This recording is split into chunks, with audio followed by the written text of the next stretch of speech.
Fala, tudo certo?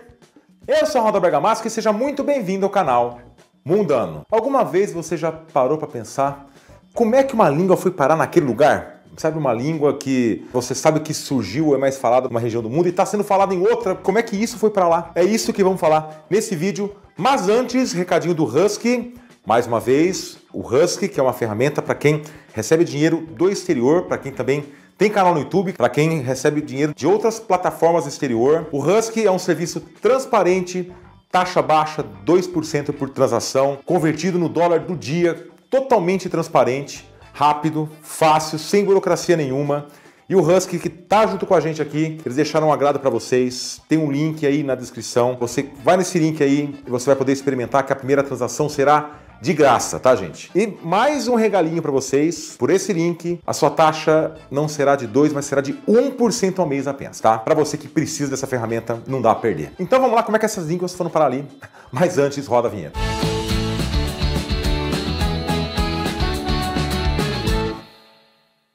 Para a gente começar, vamos falar sobre a língua malgache. Eu tenho certeza que muita gente não conhece. A língua malgache ela é falada em Madagascar ou Madagascar, se você está em Portugal. Sobre o país, a República de Madagascar. Anteriormente, ela era conhecida como República Malgache. Ele é um país localizado no sudeste africano e ocupa a maior ilha do continente.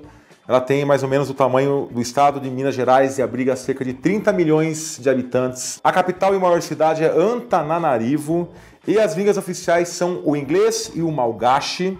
Tá? O que é o malgache, gente? Para vocês entenderem, porque ela entra nessa lista. A malgache é uma língua austronésia do grupo malaio-polinésio. Sim, gente, malaio-polinésio, estou falando ali da Ásia, das línguas faladas ali na Malásia e Indonésia. A língua mais próxima do malgache é o Manian, que é falada no sul da ilha de Bornéu. A ilha de Bornéu está a aproximadamente 7 mil quilômetros de Madagascar. Aí você me pergunta, Randall, como é que essa língua foi para aí? Pois bem, há muitas discussões sobre como uma língua austronésia foi parar ali na costa da África. Só que a hipótese mais aceita diz que por aquelas terras chegaram navegadores da Polinésia, que fica ali na Oceania, que, gente, é longe pra caramba. Só que os polinésios, eles são conhecidos por terem sido aí exímios navegadores. Eles navegaram aí por todo o Oceano Pacífico e eles teriam sido os primeiros humanos a chegarem na ilha de Madagascar, navegando em suas canoas. E eles teriam vindo do sul de Kalimantan, que fica na atual Indonésia. Calcule-se que eles devem ter chegado ali entre 350 a.C. e 500 depois de Cristo, tá, gente? Esse é o motivo de uma língua austronésia falada ali na Oceania, na Ásia, ser falada na costa do Oceano Índico da África. Interessante, né? E agora o espanhol na Guiné Equatorial. Calma que você vai entender mais. Vamos falar aqui sobre a República da Guiné Equatorial. É um país da África Ocidental. Ele tem parte do território no continente, parte do território em ilhas, tá? Ele é bem pequeno aí, tem o tamanho do estado de Alagoas e abriga aí cerca de 1,5 milhão de habitantes. A capital hoje, em 2022, é Malabo. Malabo está na ilha de Bioko, então ela não está no continente. Eu falei 2022 porque a Guiné Equatorial está construindo uma outra capital no continente, que já foi nomeada de Ciudad de La Paz. Em 2022 ela está em processo de construção ainda. Pois bem, daí você me pergunta, Randall, mas um país africano que fala espanhol? Tá, vamos entender como isso aconteceu. Os primeiros europeus que se estabeleceram na Guiné Equatorial foram os portugueses.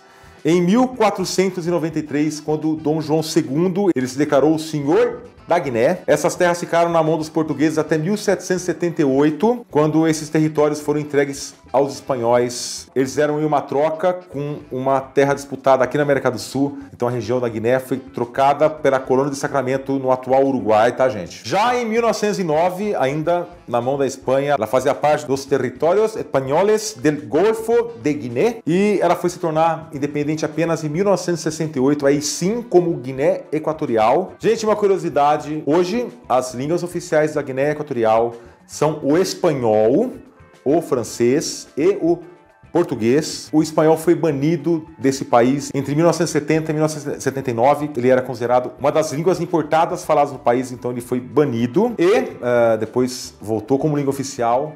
Não é a língua mais falada do país, tá, gente? Nem o francês e nem o português, as línguas nativas ali, elas são mais faladas, elas são usadas mais como línguas governamentais, educacionais, mas o povo fala línguas nativas. Mas o espanhol é uma das línguas oficiais, o que faz da Guiné Equatorial o único país africano com o espanhol como língua oficial. Antes que alguém vá nos comentários falar sobre o Saara Ocidental, o Saara Ocidental, gente, ele é um país não reconhecido, tá? Ele está em disputa com Marrocos. Lá também se fala espanhol, mas não é um país independente. Então, tá aqui o espanhol falado na Guiné Equatorial. E agora vamos falar sobre o neerlandês, falado no Suriname. Neerlandês, gente, lembre-se que é a maneira correta de se falar holandês. Na verdade, no Brasil também aceita holandês, mas neerlandês e holandês é a mesma coisa. Aqui a gente vai preferir usar o termo neerlandês. Pois bem, primeiramente vamos falar sobre o Suriname, a República do Suriname, que é um país localizado aí no norte da América do Sul, e ele é banhado pelo Oceano Atlântico. É um país pequeno, do tamanho do estado do Acre, e abriga aí cerca de 600 mil habitantes. A capital e maior cidade é Paramaribo. Ela tem 240 mil habitantes, ou seja, 42% da população do Suriname estão na sua capital. E a língua oficial, como eu já disse, é o neerlandês. Mas você deve estar se perguntando, mas neerlandês na América do Sul? Pois bem, você vai entender por que agora. Muita gente não sabe, mas o Brasil ele faz fronteira com um país que tem o neerlandês como língua oficial. Lembrando que o Suriname ele foi colônia dos Países Baixos, que as pessoas também chamam de Holanda, do século 17 até 1975, com o nome de, no Brasil era mais conhecida como Guiana Holandesa ou Guiana Neerlandesa, é a mesma coisa. A partir de 1954, ela passou a ser uma nação constituinte do Reino dos Países Baixos e ela conseguiu sua independência apenas em 1975. O Suriname é um país multilingüe, são faladas muitas línguas por lá, mas o neerlandês é falado como primeira língua por 60% da população local. Então tá aí a língua neerlandesa ou holandesa, como muita gente prefere se referir, é uma das línguas faladas na América do Sul, que eu tenho certeza que muita gente nem sabia disso. Para.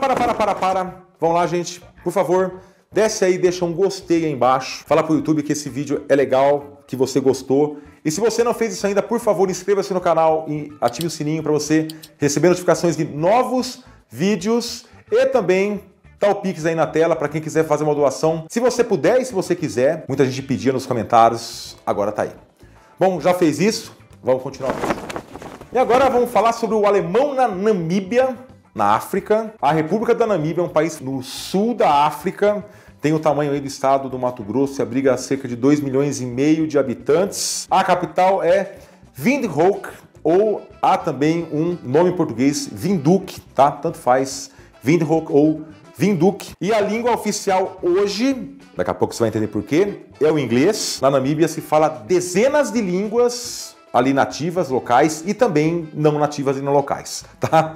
Mas vamos lá, como eu disse, desde 1990 a única língua oficial da Namíbia é o inglês. Só 3% da população a usa como língua materna. Antes de 1990, além do inglês, o afrikaner e o alemão eram línguas oficiais nesse país. E segundo a Agência Central de Inteligência da Namíbia, em 2009, 60% da população branca do país, 60% falava afrikaner, 32% falava alemão e 7% falava inglês. Bom, o afrikaner ele surgiu ali na África do Sul. A gente tá devendo um vídeo sobre a língua afrikaner também, mas é uma língua, gente, que é de base holandesa, que surgiu ali da África do Sul, que é pertinho da Namíbia. Beleza, é compreensível, mas o que o alemão tá fazendo aí? Pois bem, galera, a Namíbia ela já foi uma colônia da Alemanha, uma colônia do Império Alemão, entre 1884 e 1915, e lá era conhecida como Sudoeste Africano Alemão. Então, a partir de 1915, ela passa dos alemães para os britânicos. Ela se junta à União Sul-Africana. A União Sul-Africana era uma colônia britânica ali na África Austral. E em 1961, o domínio da Namíbia passa dos britânicos para a África do Sul. Sim, a Namíbia já fez parte da África do Sul, só que ela vai se tornar independente dos sul-africanos apenas em 1990. Só que apesar aí, como eu já disse, do final do século XIX, começo do século XX, apesar dessa distância temporal, digamos assim, o alemão nunca deixou de ser falado no país e ele é falado até hoje, tá? Pode parecer estranho, mas há sim um país africano onde se fala alemão, não é oficial, mas tem um número considerável aí de falantes. E para a gente fechar, vamos falar aqui do pequeno arquipélago no sul da África que também fala árabe, Comores. O árabe em Comores. Pois bem, o país em questão, gente, é a União das Comores. Ele é um país que ocupa 3 ilhas do Oceano Índico. E ele está ao norte de Madagascar, que a gente acabou de falar agora. Ele é bem pequeno, tem o tamanho aí do município mineiro de Minas Novas e tem cerca aí de 850 mil habitantes. A capital e maior cidade é Moroni e as línguas oficiais são o comoriano, o francês e o árabe. Mas como o árabe pode ser língua oficial num país tão longe aí do norte da África ou do Oriente Médio? Vamos entender isso. Comores, ele está numa verdadeira encruzilhada cultural, tá, gente? Ali no sul do Oceano Índico. Austronésios chegaram por lá em canoas também, assim como Madagascar. Os africanos do leste do continente também passavam por lá. Mais tardiamente aí, talvez os que mais demoraram, os europeus chegaram por lá também. Só que os árabes já frequentavam Comores há séculos. E lembrando que Comores, ela foi colônia francesa até 1975, por isso que o francês é uma das línguas oficiais. E entre os séculos 11 e 15, Comores ele recebia com muita frequência mercadores árabes, principalmente vindo ali da Península Arábica. Eles passavam ali interessados no comércio, tá, gente? E muitos se estabeleceram por lá. Hoje, muitos comorianos têm antepassados no Iêmen e em Omã, como eu disse, são da Península Arábica. Essa influência árabe trouxe o Islã ao país. Atualmente, 99% da população de Comores é islâmica, o que torna Comores o único país do sul da África com uma população de maioria islâmica, muçulmana. Em 1841, Comores passa a ser uma colônia francesa, só que mesmo assim a cultura árabe já estava ali presente no arquipélago e a língua árabe também já era bastante falada por lá. Atualmente a língua mais falada em Comores é o comoriano, que é uma língua próxima ali do Swahili, falado na Tanzânia ou em outros países ali da África Oriental. E o comoriano ele usa o alfabeto latino e também o alfabeto árabe, tá? Tamanha influência árabe até hoje ali no país. E o árabe, ele também é bastante falado, ele é usado como segunda língua no país. Então, resumindo, o árabe está presente em Comores devido aí ao intenso contato de comerciantes árabes vindos principalmente ali de Omã, do Iêmen, do sul da Península Arábica, o intenso contato que eles mantiveram por séculos ali nesse longínquo arquipélago. E chega ao fim mais um vídeo do Mundano. Eu gostaria muito de agradecer se você chegou até aqui. Mais uma vez eu peço, siga a gente em nossas redes sociais, Facebook, Twitter e Instagram. E eu gostaria de agradecer se você chegou até aqui também. A sua audiência, os seus comentários, a sua interação conosco é a maneira gratuita de fazer esse projeto Canal Mundano crescer. E a gente se vê na próxima semana, lembrando sempre às quintas-feiras, às 11 horas da manhã, em mais um vídeo do Canal Mundano. Um forte abraço a todos, gente. Muito obrigado, até mais. Tchau.